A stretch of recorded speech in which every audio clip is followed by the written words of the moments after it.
Fala, galera! Professor e delegado Rilmo Braga na área. Em nome de toda a nossa equipe magistral, sejam todos muito bem-vindos ao nosso projeto OAB, através de resolução de questões, nesta oportunidade, processo penal, para elevarmos o seu índice de assertividade e, evidentemente, colocar condições mais interessantes para a sua aprovação através de memorização de lei seca, aprofundamento de jurisprudência, tendências de gabarito em cada tipo de questionamento feito pela sua banca e, obviamente, pincelando alguns detalhes também da doutrina para que você possa estar em altíssimo nível para ser aprovado na sua prova da OAB. Eu sou o delegado Rio Braga, aprovado em 9 concursos públicos, delegado em Rondônia, delegado em Minas, atualmente delegado da Polícia Civil do Estado de Goiás, também aprovado no exame de ordem, e a partir de agora, um prazer fazer parte da sua trajetória rumo à sua aprovação. Não deixe de seguir o Instagram, @RilmoBraga, através do qual você poderá encaminhar em tempo real dúvidas, questionamentos, qualquer tipo de questionamento, para que você possa avançar. Críticas, elogios, sugestões, sejam todos muito bem-vindos e fiquem muito à vontade através dos nossos canais de comunicação magistral ou mesmo no nosso Instagram, @RilmoBraga. Bora lá então para o processo penal na veia. Vou te apresentar como ficou a divisão do conteúdo e como abordaremos cada um dos temas através de resolução de questões da sua banca FGV. Iniciando então a nossa projeção.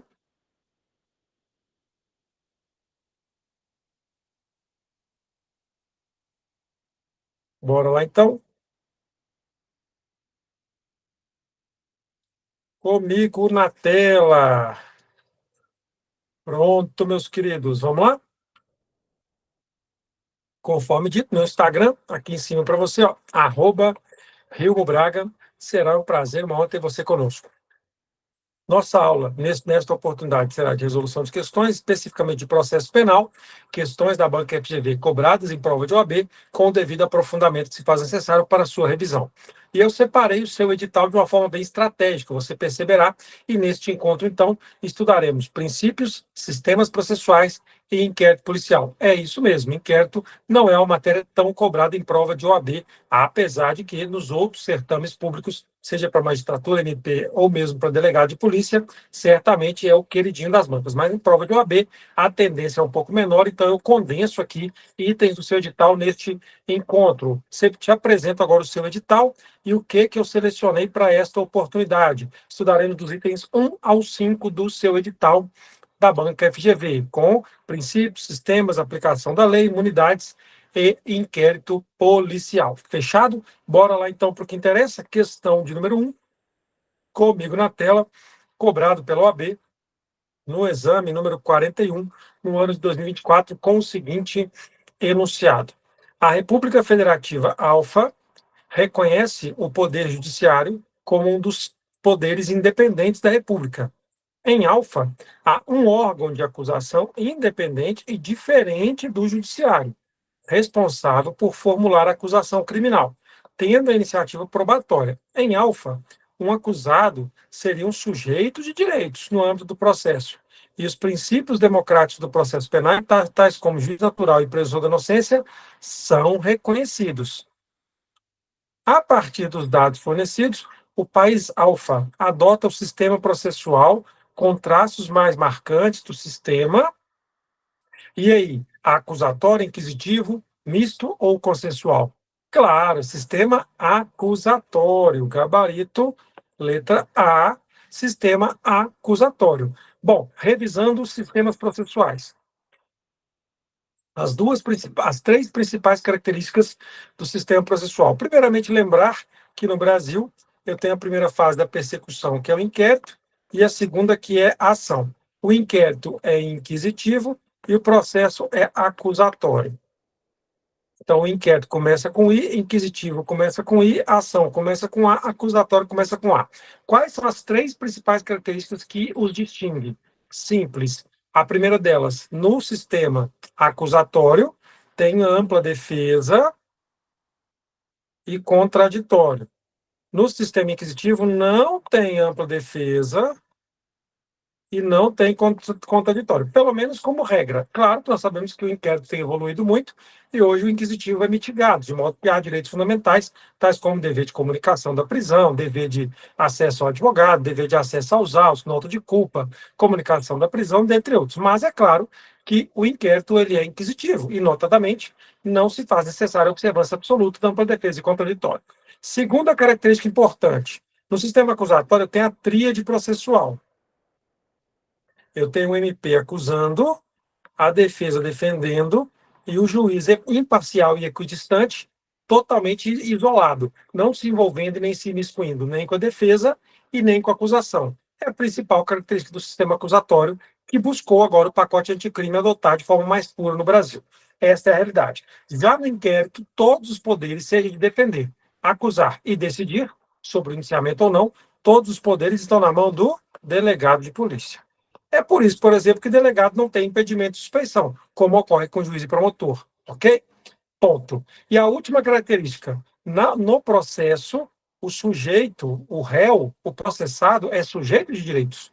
E, no inquérito, ele é instrumento de prova.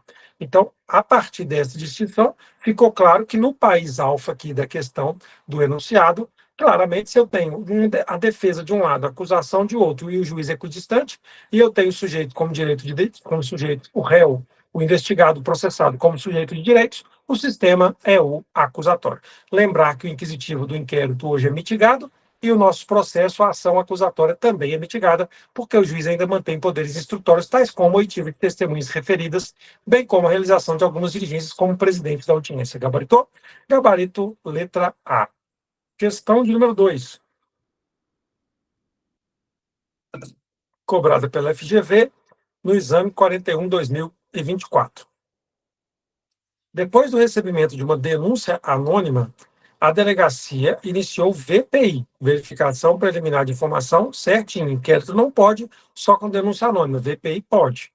E colheu indício de que Juca desenvolvia atividades ilícitas de telecomunicações, pena detenção de 2 a 4 anos.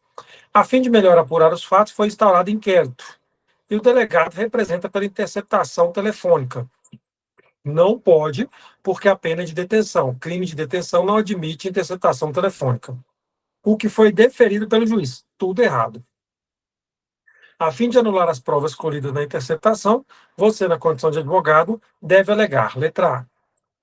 Não é cabível interceptação quando o ilícito for punido com pena de detenção. Perfeito, gabarito, letra A.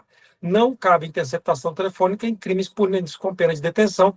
É o que diz a lei. Comigo na tela, artigo 2º, inciso 3 da lei 9296.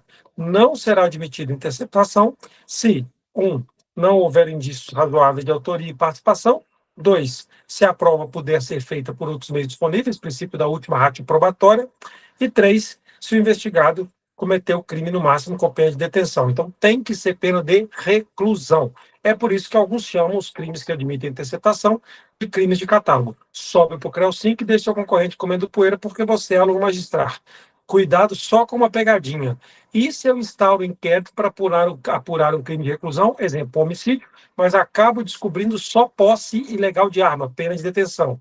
O achado fortuito de um crime com pena de detenção torna ilícita a prova? Gabarito falso. Se a interceptação foi instaurada para um crime de reclusão e fortuitamente surgiu de detenção, STJ e STF prova lícita, não havendo contaminação, não havendo ilicitude da prova. Gabaritou? Altíssimo nível para você deixar seu concorrente comendo poeira. Questão de número 3.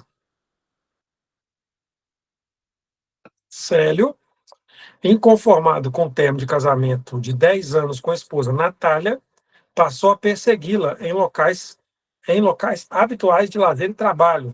Crime de perseguição, né? Além de mandar e-mails por meio de contas em nome de terceiros. Se de conduta habitual, crime de perseguição ou stalking, né?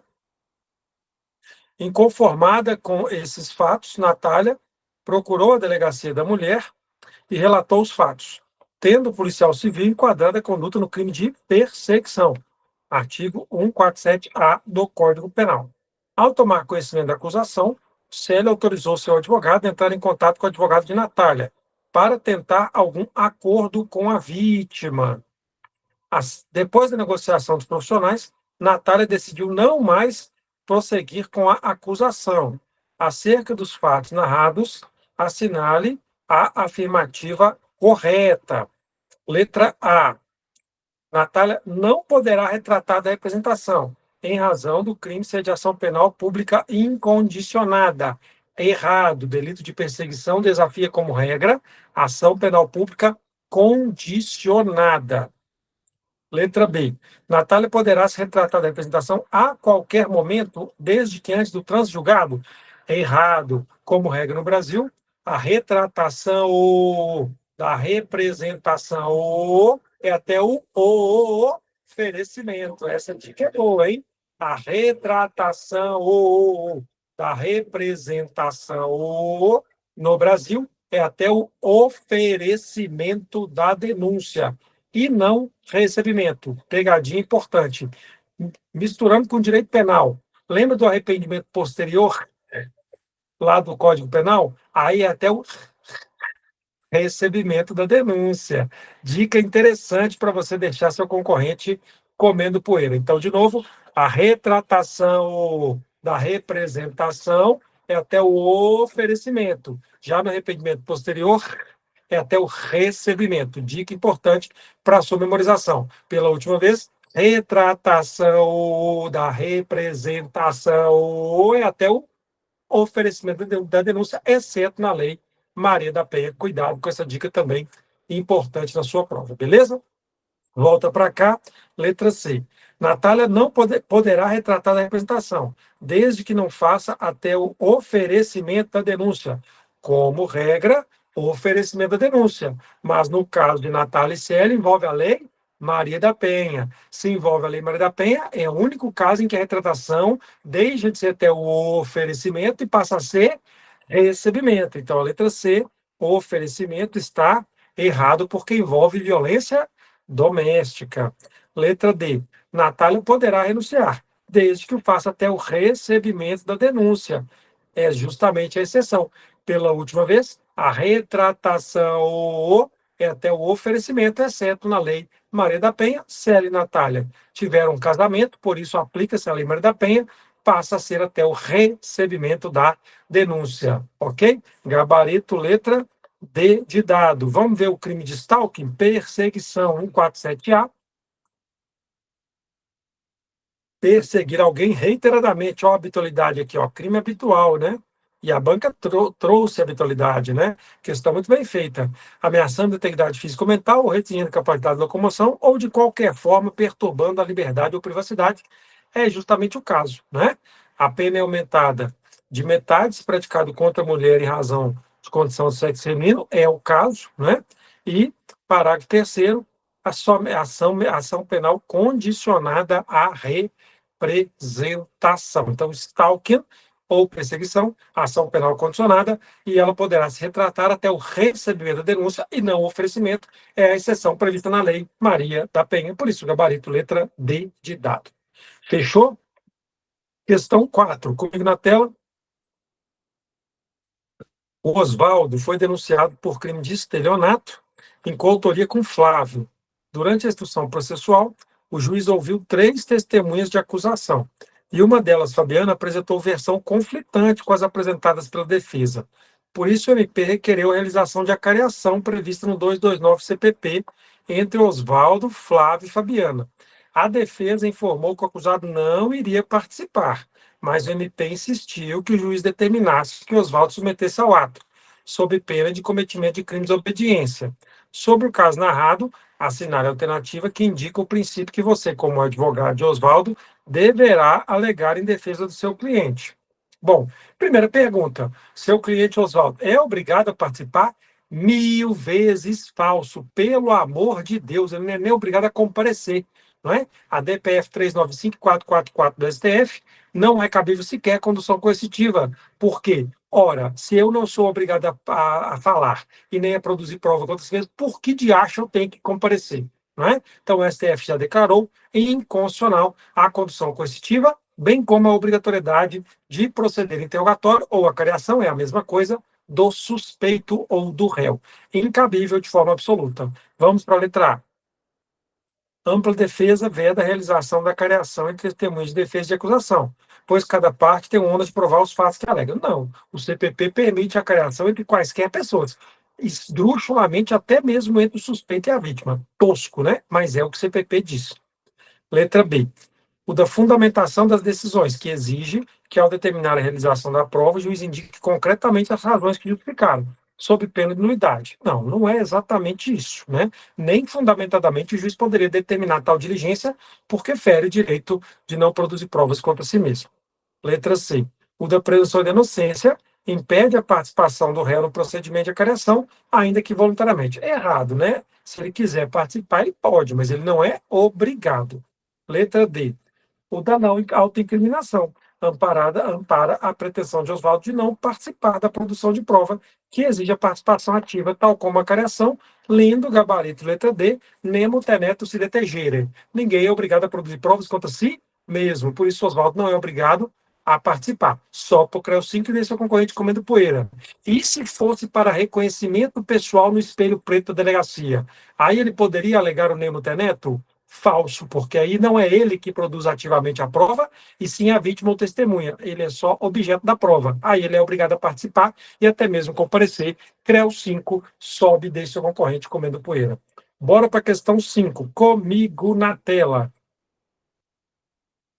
Flávia foi acompanhada por você na qualidade de advogado, à presença do delegado, para noticiar crime de apropriação indébita e fraude processual supostamente praticado por ex-marido, descrevendo a prática do crime, fornecendo dados qualificativos e completos do suposto autor do fato, apresentando, inclusive, rol de testemunhas, apresentando, inclusive, rol de testemunhas e anexando documentação pertinente à materialidade delitiva e indício de autoria. O delegado de polícia, após 5 dias de confecção da ocorrência, sem que tenha sido praticado nenhum ato de verificação de procedência de informação, despachou nos autos do inquérito pelo indeferimento da instauração do inquérito e determinou a suspensão do procedimento. Nestes casos, você deverá, letra A, requerer remessa dos autos ao MP? Falso. Em caso de indeferimento de notícia crimes, caberá recurso ao chefe de polícia. Letra B.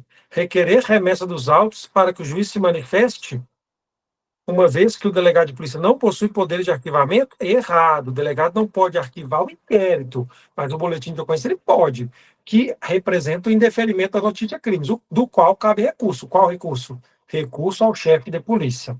Letra C. Apresentar recurso à chefia de polícia para que se manifeste sobre o indeferimento. Perfeito. Gabarito. Letra C. Cabe do despacho que indeferir requerimento de abertura de inquérito, notícia crimes, caberá recurso ao chefe de polícia. Gabarito. Letra C. Questão de número 6, cobrada pela banca FGV, no exame 37. Gregório é defensor público do Rio de Janeiro, cuja Constituição autoriza foro por prerrogativa de função no TJ local para defensor público. Durante o carnaval, na cidade de Salvador, Gregório, por acaso, se encontra com o irmão e inimigo, encontra com seu irmão e inimigo, capital Sandro, em uma rua erma, durante a dispersão do bloco de carnaval. Gregório, então, se aproveita da oportunidade para matar Sandro com golpes de espada. Loucura, hein? Assinale a alternativa que indica o foro competente para julgar este crime. Gabarito, Tribunal do Júri da Comarca de Salvador, onde o crime ocorreu. Gabarito, letra A. Uai, professor, mas ele é defensor público e, de acordo com a Constituição Estadual, ele tem foro por prerrogativa no TJ. 1000 vezes falso. Por quê? Súmula vinculante 45 do STF. A competência constitucional do Tribunal do Júri prevalece sobre foro por prerrogativa estabelecido exclusivamente em Constituição Estadual. E fica a dica, a FGV ela tem sonhos eróticos com essa súmula vinculante, velho. Toda prova da FGV cai súmula vinculante 45. Geralmente, defensor público, procurador, delegado ou prefeito. Competência estabelecida com foro por prerrogativa no TJ, mas eminentemente definida na Constituição Estadual. Prevalece sempre o Tribunal do júri. É o que diz a súmula vinculante 45, pela última vez, competência constitucional do Tribunal do Júri prevalece sobre foro por prerrogativa de função. Cuidado com isso na sua prova. Questão de número 7. No curso do inquérito, no início da pandemia Covid-19, apura o crime de relação, contra a relação de consumo do artigo 7º da Lei dos Crimes contra o Consumo. O delegado representa pela interceptação do ramal telefônico de João, sustentando a imprescindibilidade da medida. O crime em questão tem pena, consiste na sonegação de retenção de insumos para fins de especulação, com pena de detenção. Detenção, não pode interceptação com detenção, de 2 a 5 anos. A interceptação autorizada por 15 dias e em decisão fundamentada, o juiz considera demonstrada a necessidade, bem como os indícios de autoria. No caso narrado, o advogado ou comerciante poderia sustentar a ilegalidade da interceptação, porque, letra A, o prazo fixado excede o limite? Errado, o prazo está bacana, 15 dias. Letra B, interceptação não é admitida porque o fato constitui infração punida com pena de detenção. Gabarito, letra B, não cabe interceptação telefônica em crime punido com detenção, porque o artigo 2º da Lei 9296 estabelece que o requisito é que o fato não constitui infração penal punida no máximo com pena de detenção, hipótese que não é admitida. Não cabe se for crime punido com detenção, por isso existe a pena de reclusão, conforme nós havíamos visto momentos antes. Então já fica a dica, a FGV repete muito essa questão de interceptação telefônica punida com detenção, incabível, ilegal a prova e tudo que dali derivar, fruto da água envenenada, todas provas ilícitas por derivação. Gabaritou? Questão de número 8, para fechar com chave de ouro. O Vitor responde uma ação penal por crime de ameaça, pena 1 a 5 meses de detenção, contra sua ex-companheira, existindo medida protetiva proibindo se aproximar 100 metros. Mesmo intimado, Vitor se aproximou, é o corno mesmo, né? É o boi, né? E tentou manter contato, razão pela qual a vítima procurou você como advogado na rua ocorrido. Nesta ocasião, Luiz esclareceu que, após denúncia do crime de ameaça, Vitor veio a ser condenado definitivamente pelo crime, pela prática de crime de uso de documento falso, por fato que teria ocorrido antes mesmo da infração cometida com a violência doméstica e familiar contra a mulher. Com base nas informações expostas, você, como advogado, deverá esclarecer a sua cliente que, letra A, não poderá ser decretada prisão de Vitor? É errado. Claro que nesse caso aqui está evidente o cabimento da prisão preventiva, na medida em que ele descumpriu a medida protetiva. E a banca ainda fala de eventual reincidência, né? Letra B, não poderá ser decretada preventiva, está errado. Letra C, poderá ser decretada preventiva, pois, apesar do crime ter pena máxima inferior a 4, ele é reincidente? Não é por este motivo, não é? Porque, se fosse em razão da reincidência, seria o inciso 1 do artigo 313. Aí, neste caso, a pena teria que ser superior a 4, sim. Tá? Neste caso, caberá porque há o descumprimento da medida protetiva. Então, errado.